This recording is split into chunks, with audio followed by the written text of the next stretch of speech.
In just a little bit, we are going to do a drawing for some very special prizes. So, yes, I'm serious. Skeptic, right there.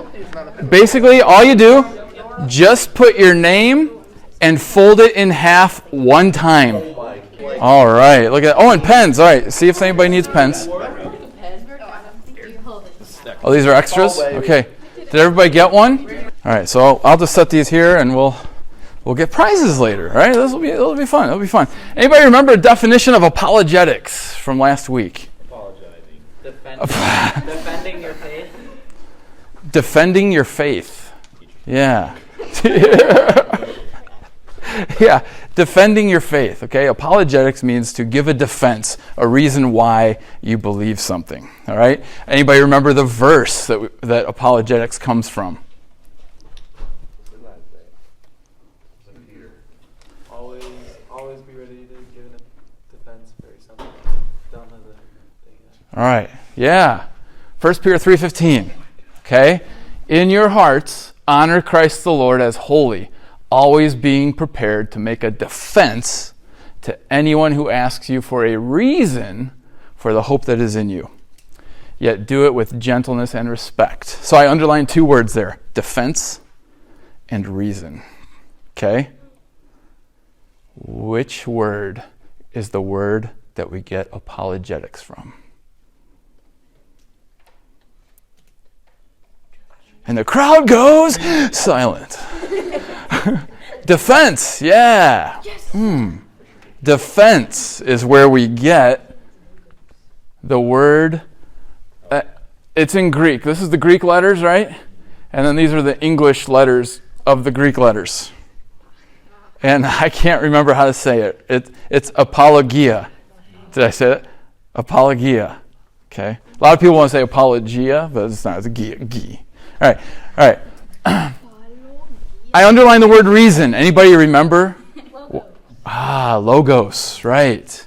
All right. It's the same Greek word for the word.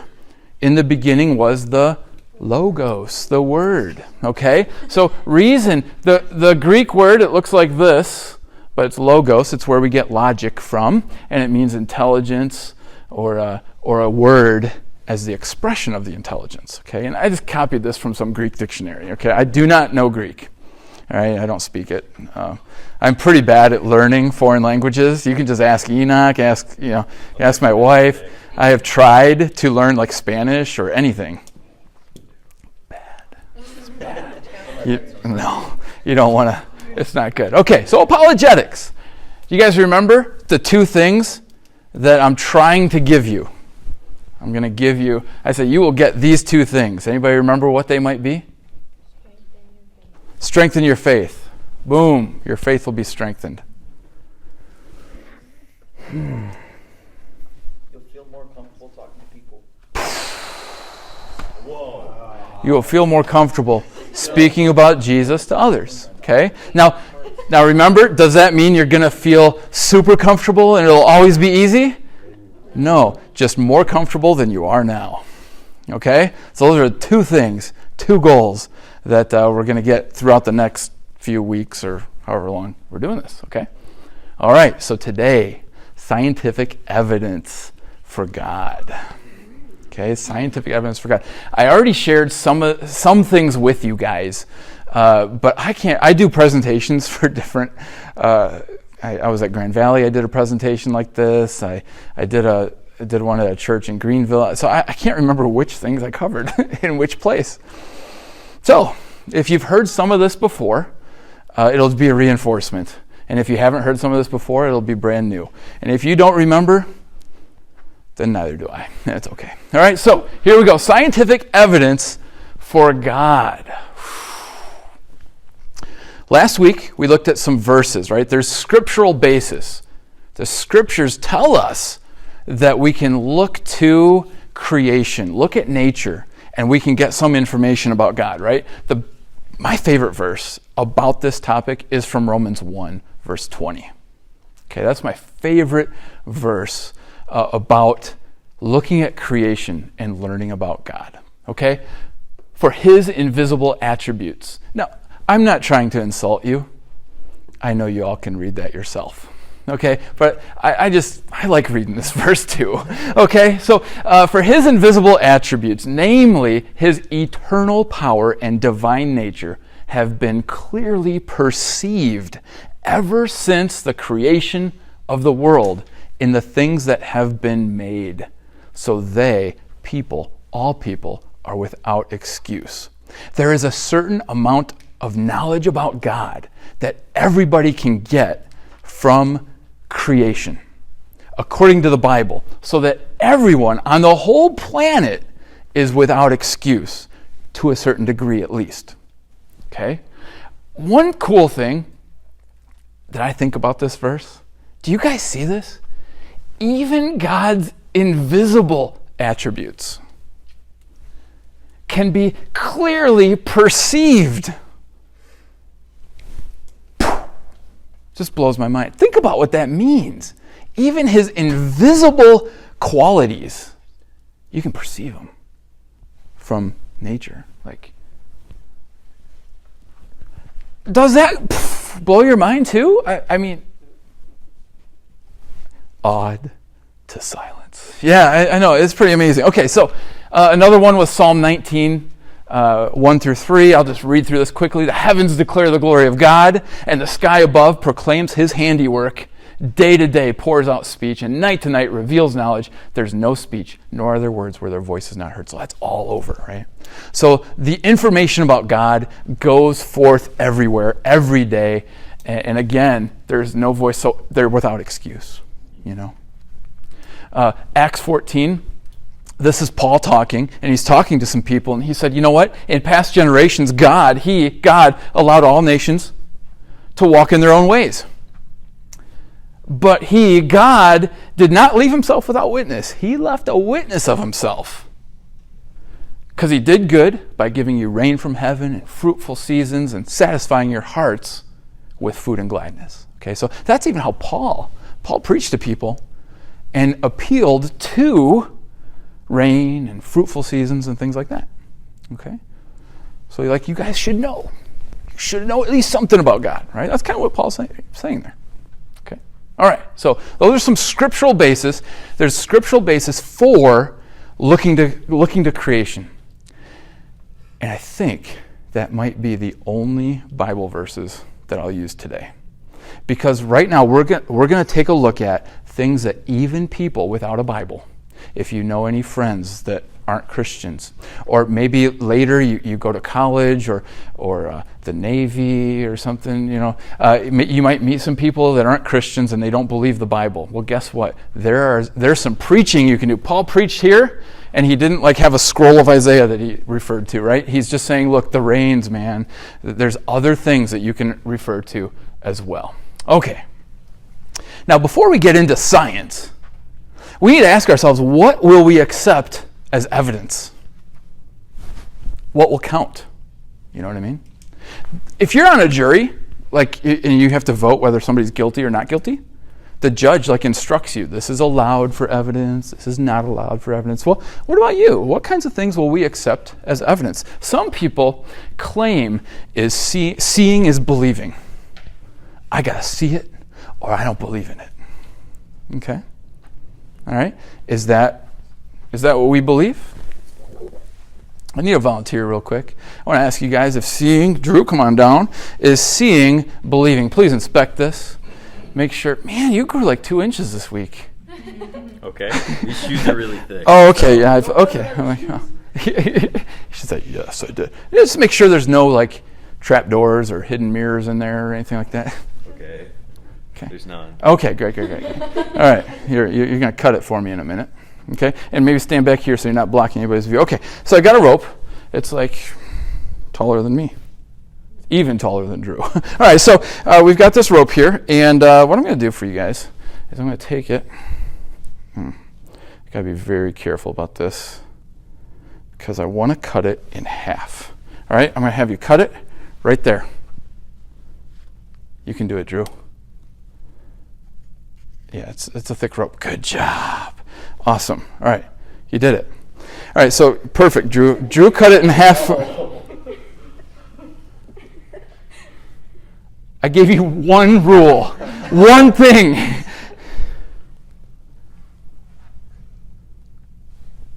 I got this. I'm going to fix this rope, and we're going to make it good as new. Let's just start over. All right, I've got a rope. Okay. Drew, maybe Drew can fix his problem. I want you to take that knot and just let's get rid of it. So just take it and just slide it off the rope. Yeah, there you go. Oh, good. Thank you, Drew. Now we've got the rope taller than Drew, and we are set. Thank you. You know, the good thing, Drew makes a mistake, but he fixes his mistakes. Let's give Drew a hand. Come on. Good job, Drew. All right. I saw behind it everything. Now, I ask you again, the reason I did this is seeing, believing. Okay, apparently not. Okay, we see things all the time that. Wait a minute. There's more to it than that. So I will tell you right now, there were not two shorter ropes that magically got healed into a longer rope. It was a trick. You see, our eyes can trick you. Okay, now you don't know how it's done. And a good magician never tells his secrets, so even though I'm not a good magician, I'm not telling. Okay, but we can't just trust our eyes. Our eyes can be fooled. And by the way, we believe in invisible things all the time. I'll give you an example. Gravity. Okay, we can't see it, but we know it's there. Okay, all right. Well, beyond any doubt, is that the goal of evidence? I want to prove something beyond any doubt. I would suggest to you, and if you think about it, almost nothing can be proved beyond any doubt. Like, I probably couldn't even prove to you what I ate for breakfast this morning, beyond any doubt, right? I mean, I could call a witness, and I could say, Enoch, will you please testify what I ate for breakfast? And he'd be like, oh man, I was sleeping. All right, so, maybe Andrea could testify, something, but maybe you could visit my house and see if some dishes were left out on the counter. You can inspect them, right? But then you'd say, oh man, I covered my tracks pretty well. I loaded the dishwasher. You know what I'm saying? So it would be pretty hard. Now think about that though for a minute. Beyond any doubt, what could you prove to another human beyond any doubt? There's not as much as you might think. Okay? And so in fact, if that was the standard of proof in any courtroom, nobody would ever get convicted of a crime. Think about it. If somebody committed a crime, even if it was on video, well, the video could be doctored, right? It could be altered. So is that the standard of proof in a courtroom beyond any doubt? No. What is the standard? Does anybody know? Beyond a reasonable doubt. There are some things that if you doubt it, you're being unreasonable. Okay? If you doubt it, you're being unreasonable. Does that mean there's no doubting at all? Well, I guess you could get really ridiculous and say, well, you probably, for breakfast, you ate prime rib. I mean, I could have, but probably not. A reasonable person, that wouldn't be your first guess, okay? So we're going to look at what things can we obtain from nature that is beyond a reasonable doubt. Okay? To do that, we got to look at this thing called reasonable inferences. Oh my goodness, do you guys feel like you're in a college class yet? Reasonable inferences? This is terrible. All right, so reasonable inferences. All right? Have you ever been told, maybe by it's Mother's Day, has any mother ever told you you're being unreasonable? Yes. Right? Have you ever said, Mom, I think you're being unreasonable? Okay. Have you ever thought another human it was ever unreasonable? Yes. But not you though, right? We always think we behave reasonably. Well, what kind of inferences are reasonable? What's an inference? If you infer something, what does that mean? We're getting deep here. Something that's a given. Something that's a given. You conclude it. Here you go. Infer. To derive by reasoning or to conclude from premises or evidence. Okay? Let me give you something that we usually infer. I'll give you an example. When you get into a car to come to church, you infer that you will get there. You have concluded from evidence that it'll work, right? It's a reasonable inference. Now it might not work, right? You could, but you have very few people, Wayne maybe, but very few people like really analyze their cars very well, right? Right? I mean, every time you get in the car, do you like open the hood and, all right, it looks pretty good. Looks like the laws of physics were obeyed by the engineers who made this. Right? Yeah. No, we pretty much just trust it. We infer. Okay? So it's a conclusion based on evidence. Let's say you're hiking in the woods and you come across a log cabin. What do you infer? There's people in there, or at least a person made it, right? Did you see the person make it? No. But it's very reasonable to say, somebody made this. It would be unreasonable. Here's an example of an unreasonable. Wow, a tornado came through and knocked down all these trees in just that pattern. It's incredible. That would be an example of an unreasonable inference. Like, no. We look at that, and any reasonable person would say, yeah, somebody made that. How about this? Let's say you come across this.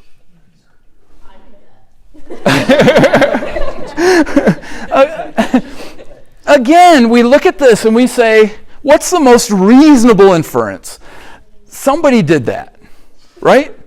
We wouldn't say, wow, what a weird storm. Right? Just came through and blew these branches down. Weird. We wouldn't even say beavers made it. Probably. Maybe. Most reasonable. No offense. Okay. Now she says she's joking. All right. No. We would not say that beavers do it. So we can get not only that somebody made it, but we can infer something about the person that made it. Probably the person is not a beaver. Probably the person wasn't in a wheelchair. Right? You can start, even though you never saw the person, you could probably start inferring some things. Right? There's reasonable inferences. Now what about this? Beaver. Now the beaver could have done. Here we've got some branches leaning up against there. It's a little less obvious. I mean, this is the most obvious one, right? Log cabin. But even then we can conclude probably somebody leaned it up, right? Probably. This is better evidence, though, right? This is stronger evidence of a human doing it. But even this, kind of good evidence, right? And this is the best evidence that a human did it. You see what I'm saying? So when we look at things, when we come across something in the woods or just something in the sky, we can make inferences about how did that get there. We do that all the time. Okay. All right. So now that we've looked at evidence and what it means to infer from evidence, okay, so we see a bunch of sticks in the woods, we can infer something. Okay. Now let's look at some current scientific understandings. Okay, current scientific understanding. Number one, the universe had a beginning. Now, this is a pretty amazing thing, okay? 100 years ago. Now, you guys think, that sounds like a long time. But 100 years ago, in the history of the world and history of science, 100 years ago was not that long. You see what I'm saying? Like, it wasn't that long. Okay. 100 years ago, this was not a settled fact in science. Okay. 100 years ago, especially 120 years ago, many physicists wanted to believe what they called the steady state model of the universe. What that means is the universe has always been here. That's what they wanted to say. Okay. That was 100 years ago, maybe 120 years ago. That is what science taught. All right? But then evidence was discovered. I won't go into the evidence. I'm a chemistry and physics teacher. You know, I could talk about the red shift in radiation of the light coming from stars. We won't do that. Because right now, in the last 120 years, it is a settled scientific fact / theory. I think if you surveyed 100 scientists, did the universe ever have a beginning? 100 of them would say, duh, yeah. Okay? But 120 years ago, it was they were still analyzing evidence. So I think it's pretty cool, don't you? If you believe in, say, the book of Genesis, that now science goes, I guess it did have a beginning. Okay? What's the beginning called? The Big Bang. Okay.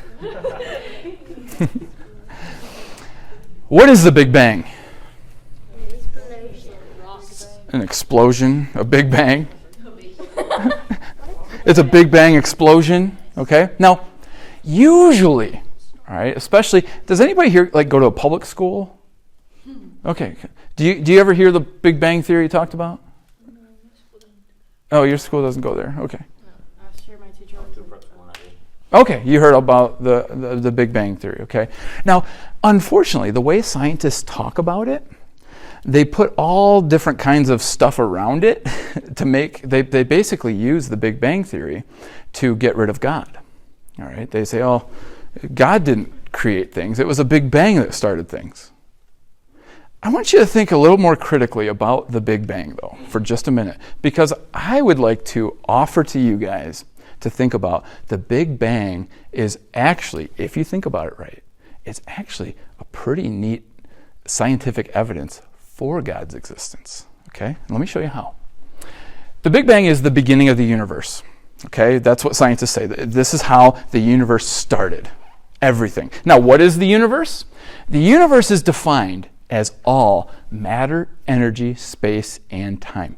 Even empty space is part of the universe. Okay? So the Big Bang, it's not like before the Big Bang, there's this emptiness. No. Empty space wasn't even there either. According to physics. Okay? Physics. That's what scientists say. Okay? So the universe is all matter, energy, space, and time. So what caused the Big Bang? If you're ever talking to somebody that doesn't believe in God, and they're like, oh yeah, everything just started with the Big Bang, not God. All you need to do is say, oh, okay, that's interesting. What caused the Big Bang?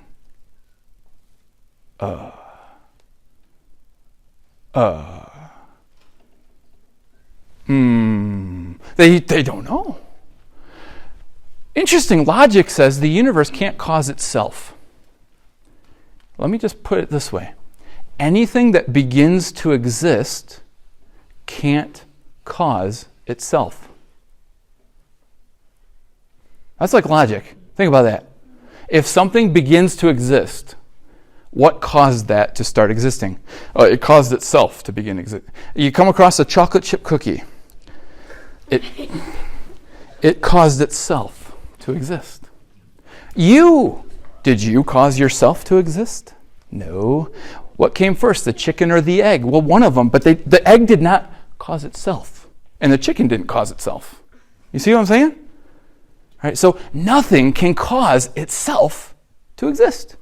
So if the universe can't cause itself, then matter and energy in the universe can't cause matter and energy in the universe. You see what I'm saying? So, something other than matter, energy, space, and time had to cause matter, energy, space, and time. Do you know anyone that has a resume like that? Mm-hmm. Yeah. So the cause has to be outside of matter, energy, space, and time. God is a perfect explanation for what caused the Big Bang. Now, when I talk to people about creation, I might walk up to a random person and say, hey, you mind if I ask you a couple questions about science and God? Sure. About 80% of people say sure. And I say, so, what caused everything to exist? Oh, the Big Bang. Oh, okay. What caused the Big Bang? I don't know. And they don't know. Okay, most people don't know. In fact, scientists don't know. Here's what Stephen Hawking said. The results we've obtained support the idea that the universe began a finite time ago. However, the actual point of creation is outside the presently known laws of physics. Outside the laws of physics. Stephen Hawking, atheist, not a Christian. He's a famous physics guy. Okay. So the actual point of creating the universe is outside the laws of physics. Okay. So now the Big Bang Theory, again, the way scientists, they try to write God out of it. It happened so many billion years ago. Well, forget that part. If you can get people to realize the universe had a beginning, it can be a way to start a conversation with them. Like, hey, I believe the universe had a beginning too. What caused your beginning? And they often don't know. And so you can at least get them thinking about God. And you don't have to go further than that. Okay? Sometimes, and this is like number 2 thing you're going to get, sometimes we feel like we have to get somebody to become a Christian right now. But maybe you can just get people to go, weird, I wonder. And that can be good enough for a conversation. Get them thinking about God when they wouldn't have thought about God otherwise. And that's good enough. You may not know any more than that. Well, do you really believe a whole bunch of nothing exploded and out popped everything? Yeah, try not to laugh at them. But right? I know it's almost, you try to keep a straight face when you say, so are you telling me you believe like a whole bunch of nothing like exploded and everything came out of that?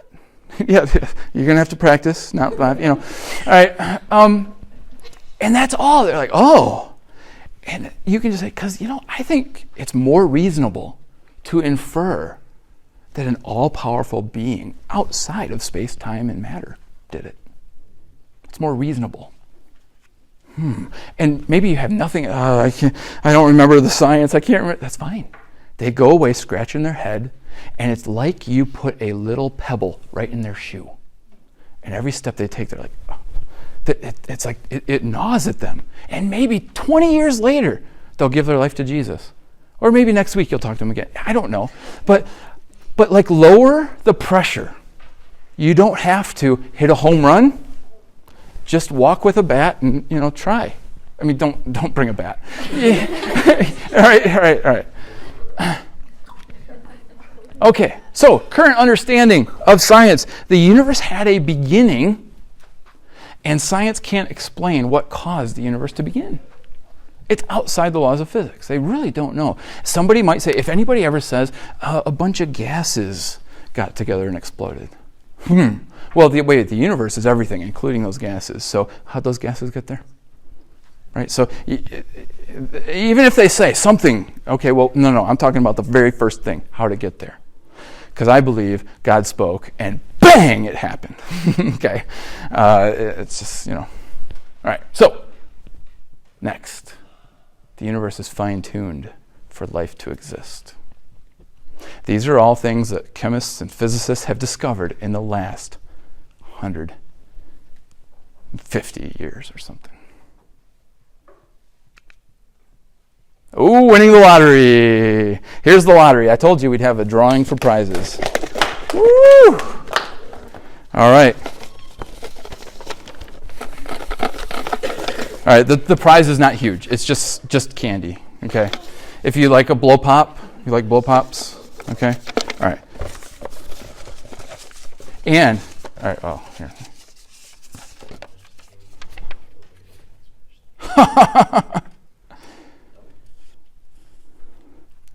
Trevin James Flynn the first. All right, so afterwards, you can get Trevin. All right. And I'm putting them back in, so you can win more than once. But. If he wins more than twice, he's going to play the real All right. lottery. All right, here we go.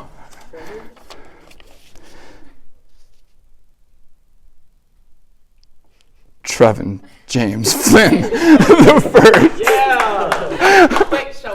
This is ridiculous. All right.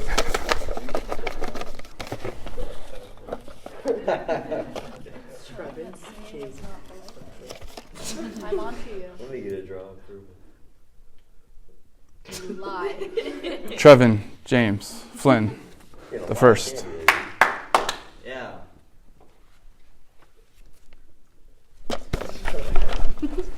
This is terrible. I mean, I'm happy for Trevin.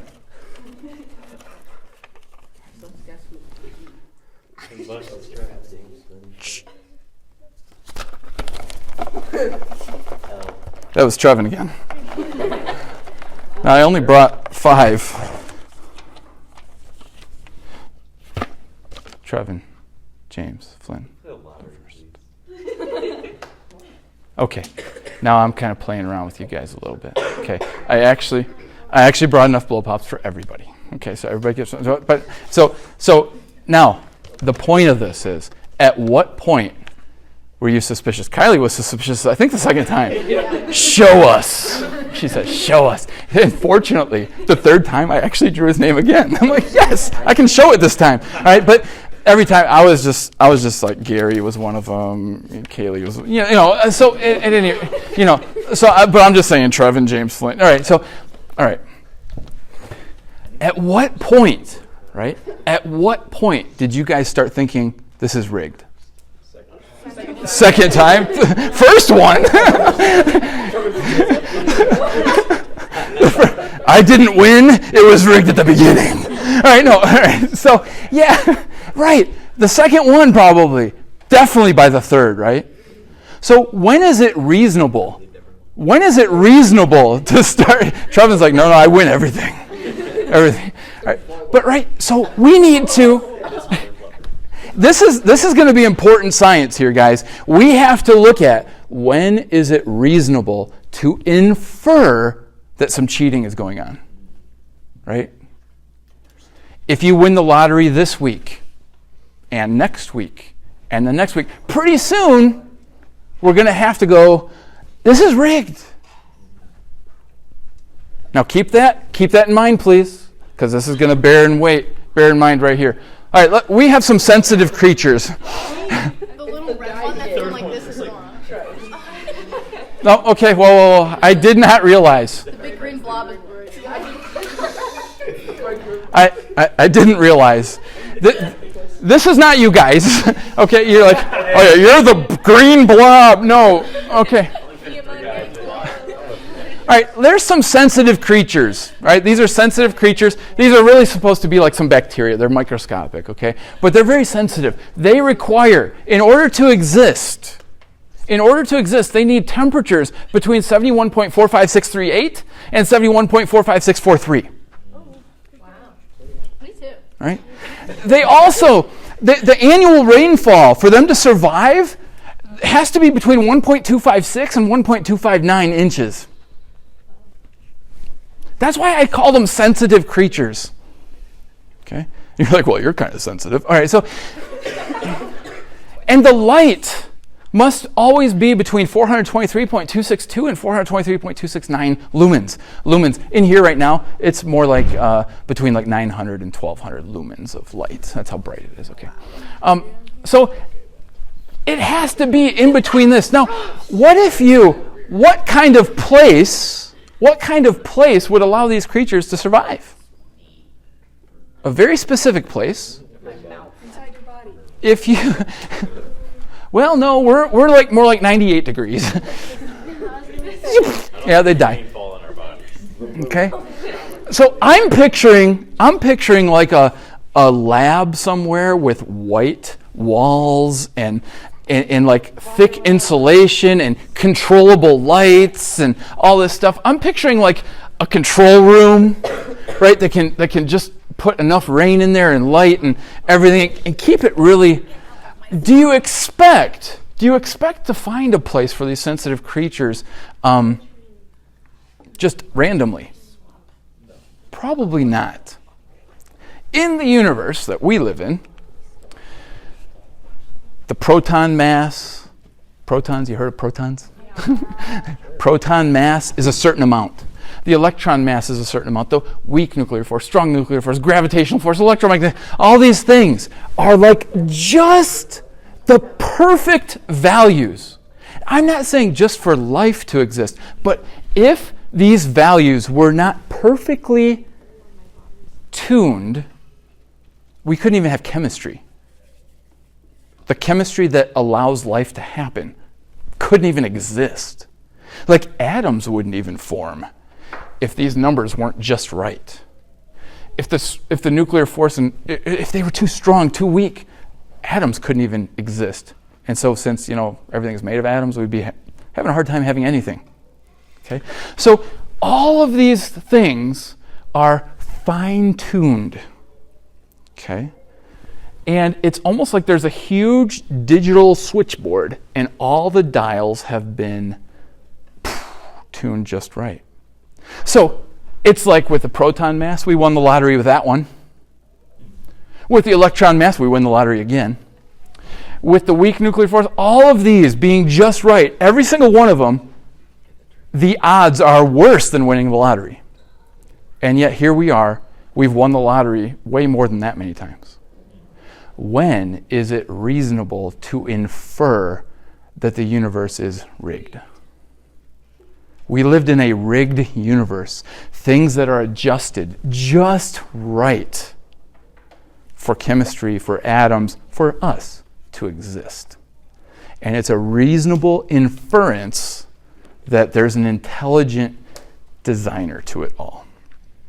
Now that's a little harder to understand than the Big Bang. The universe began, and so it had to begin with something outside of space, matter, and time. But I want you to think about this. Every day we can tell when something's rigged, and these constants of nature are the same way. Now, let's say you're shooting. I hope nobody. I hope nobody finds themselves. It's a cartoon. All right. It's fake. Okay, man. All right. Let's say this guy right here, and these. How many are there? 2, 3, 12. These 12 guys are trained marksmen. And let's say this guy's here blindfolded, and all of a sudden, everybody shoots. And the guy's there blindfolded, he's like, yes! He's like, yes!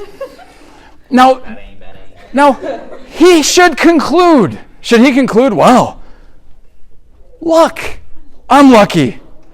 Or should he conclude, they did this on purpose? What's the most reasonable inference?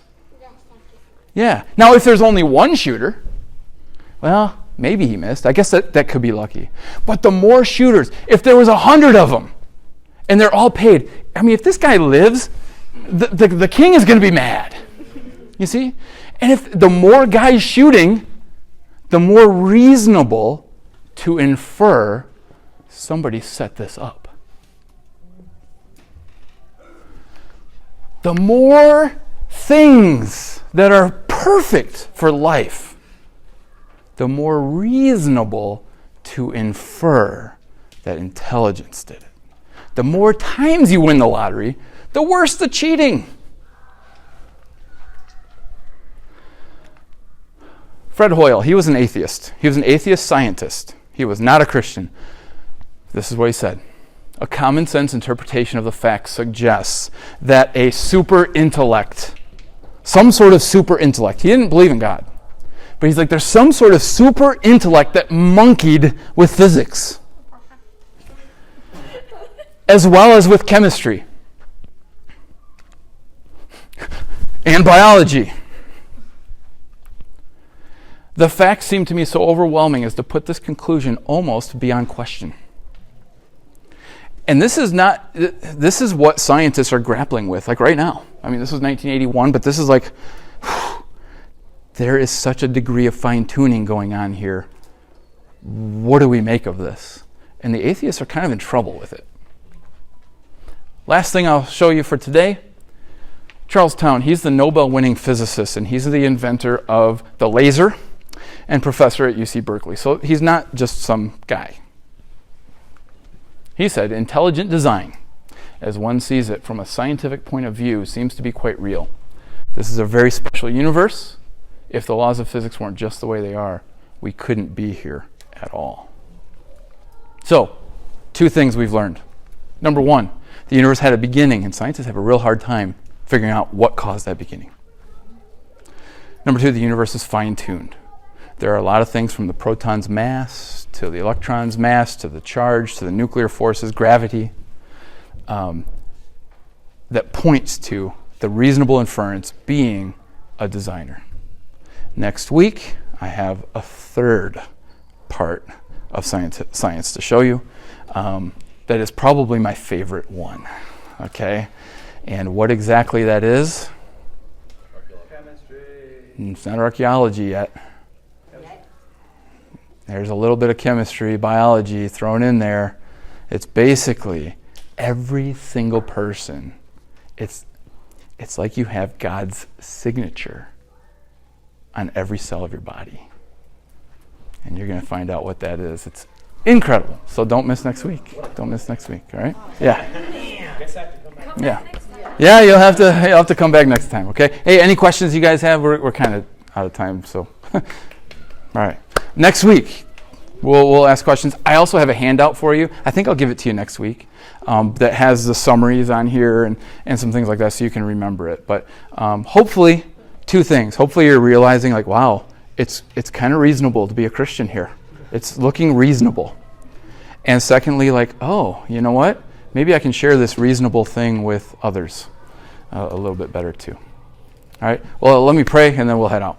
Father, thanks that we can get together and take a look at nature and science and some amazing things that you've made for us and given us. Thank you that we live in such a fine-tuned universe. Thank you for creating this universe. And Lord, would you help us to glorify you with the time that you've given us here on planet Earth. Thank you in Jesus' name. Amen. Amen. All right, thanks guys. It was fun. Thank you.